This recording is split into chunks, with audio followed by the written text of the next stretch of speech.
Marahan Bu Risma itu saya kira hal yang wajar. Itu seperti dulu kita warga Surabaya terutama pada awalnya akan sulit menerima. Pada tujuannya Bu Risma itu kan baik untuk mensinkronisasikan dari pusat sampai ke daerah itu agar data sesuai. Risma ya seperti itu orangnya, tapi tujuannya kan buat kebaikan bersama gitu. Biar dapat bantuan semua itu. Enggak sih, emang gitu. Emang orangnya tegas tapi untuk kebenaran, enggak ada masalah. Setuju saja saya sebagai warga Surabaya, emang harus begitu. Sebagai warga Surabaya melihat aksi Bu Risma yang seperti itu, menurut saya itu sudah biasa karena Bu Risma itu emang seorang pemimpin yang sangat tegas dan merupakan salah satu contoh pemimpin teladan di negara ini. Nah, itu tadi merupakan pendapat dari masyarakat Surabaya yang menilai marah-marahnya Ibu Menteri Sosial Tri Risma hari ini hal yang biasa.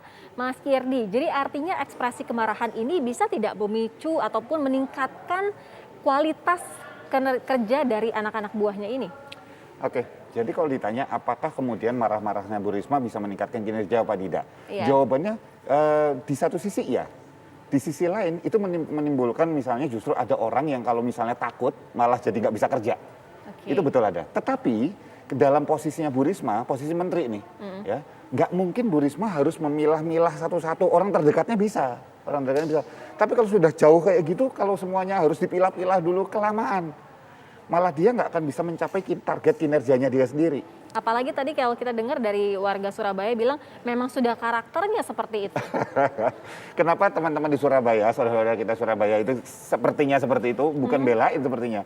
Kan ada budaya misoh namanya kalau kita bicara Surabaya. Yang memang ngomong cegar di Surabaya. Gitu. Belak-belakan gitu ya? Belak-belakan, di mana lucunya gini.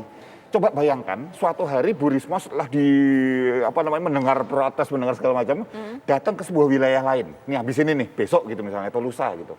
Tiba-tiba Bu Risma negurnya halus, kayak orang Jawa Tengah. Bapak tolong kalau misalnya salah kayak gini gitu. Langsung pasti netizen juga heboh juga nih. Ini kenapa Bu Risma nih masuk Ada apa di angin balik nih? kelembutan Risma Ada gitu udang ya? di balik bakwan nih pasti nih segala macam kayak gitu. Kan gitu. Oke. Ini adalah brandingnya Bu Risma. Dan saya sepakat tadi ya bahwa bisa jadi Pak Jokowi itu menempatkan Bu Risma di posisi tersebut karena memang memanfaatkan lugasnya Bu Risma gitu loh.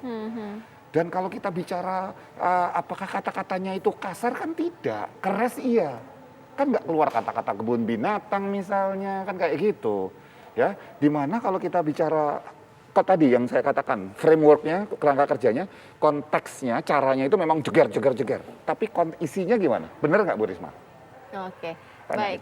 Bang Yanri, ini kan kita tahu memang gaya komunikasi Ibu Risma seperti ini. Untuk menunjang kinerja dia seperti ini, apakah perlu diganti gaya komunikasi yang lebih baik lagi? Atau dengan gaya seperti ini ternyata bisa memicu kinerja anak buahnya jauh lebih baik?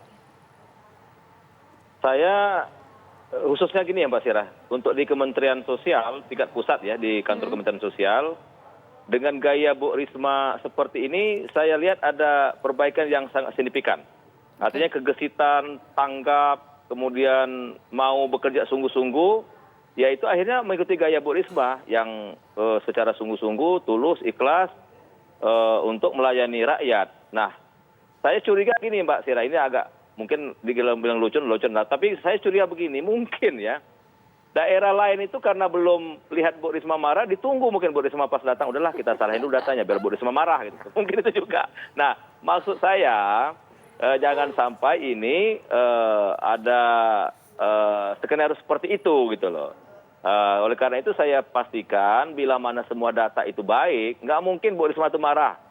Jadi beberapa kali kami secar di rapat kerja di Komisi 8, termasuk misalkan waktu Bu Risma menyatakan ada 21 juta data bermasalah. Itu kita cecar. Sampai Bu Risma itu mau nangis juga di Komisi 8. Karena kita terus kejar apa nih maksud Bu Risma ini.